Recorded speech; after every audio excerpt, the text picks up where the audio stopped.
This is the auto train at the station while we were waiting to board. It's double-decker. There's sleeper cars and passenger cars and dining cars, observation and lounge cars. It's really quite long, hard to capture here. The stairwells are kind of narrow and tall, so you have to be careful just how many bags you try to bring in and out when you board and deboard.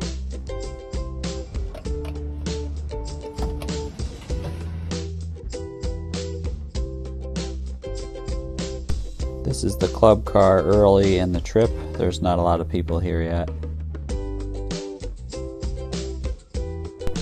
But it is nice to be able to get yourself a drink and not be having to drive and still be headed towards your destination. When you're walking down the halls, it is narrow and the train does rock side to side.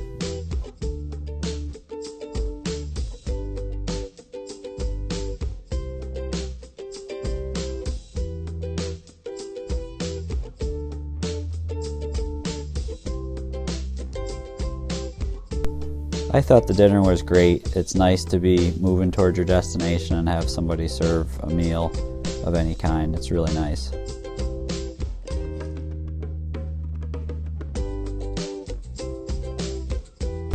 Getting to the sleeper car is easy. It's adjacent to the dining car. There is different dining cars if you're doing coach or if you're doing a sleeper car.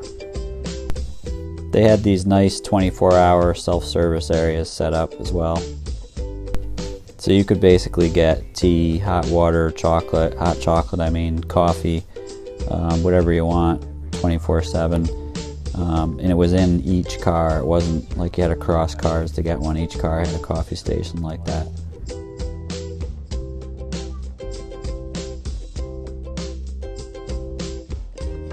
So this is the sleeper car. That's the sofa by day, bed by night. Not a ton of room to have kids or anything on the floor. The toilet's there on the left and the sink is external, so it's kind of nice. You can use it in the cabin while someone else is using the toilet.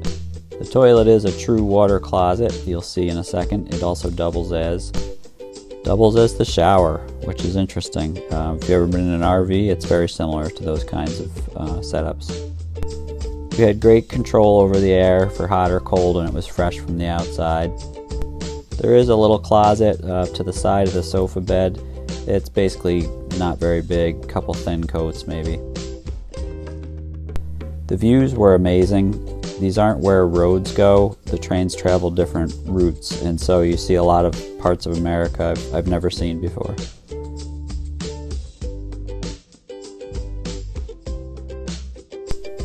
Here's the sofa after turn-down service where it's folded into a bed. Our particular setup had the bunk beds. Made it a little bit narrow to get through. I did like the metal lock on the door. I felt very safe. Again, I mentioned this before, but the sink is kind of hard to get to with the beds down. It is nice that it's outside of the toilet though. And here from this perspective, I'm sitting in the chair. Try to give you an idea next to the toilet, and you can see the beds. When you wake up, there's a nice self-service breakfast set up. So in the morning, you arrive at the destination and deboard, and as you wait, the train cars carrying the automobiles are separated from the train. And 2 by 2, they come off the train. It's really cool to see. And back in the car you go. So I think the highlights really for me were you can get up and explore the train and see parts of the country that are only visible by rail.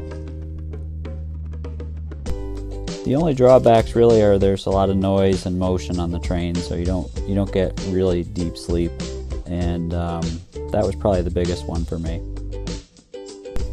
But all in all, it was a great trip, and I highly recommend it. I can't wait to do it again. It was 904 miles that I didn't have to drive each way, and I really enjoyed the time with my family.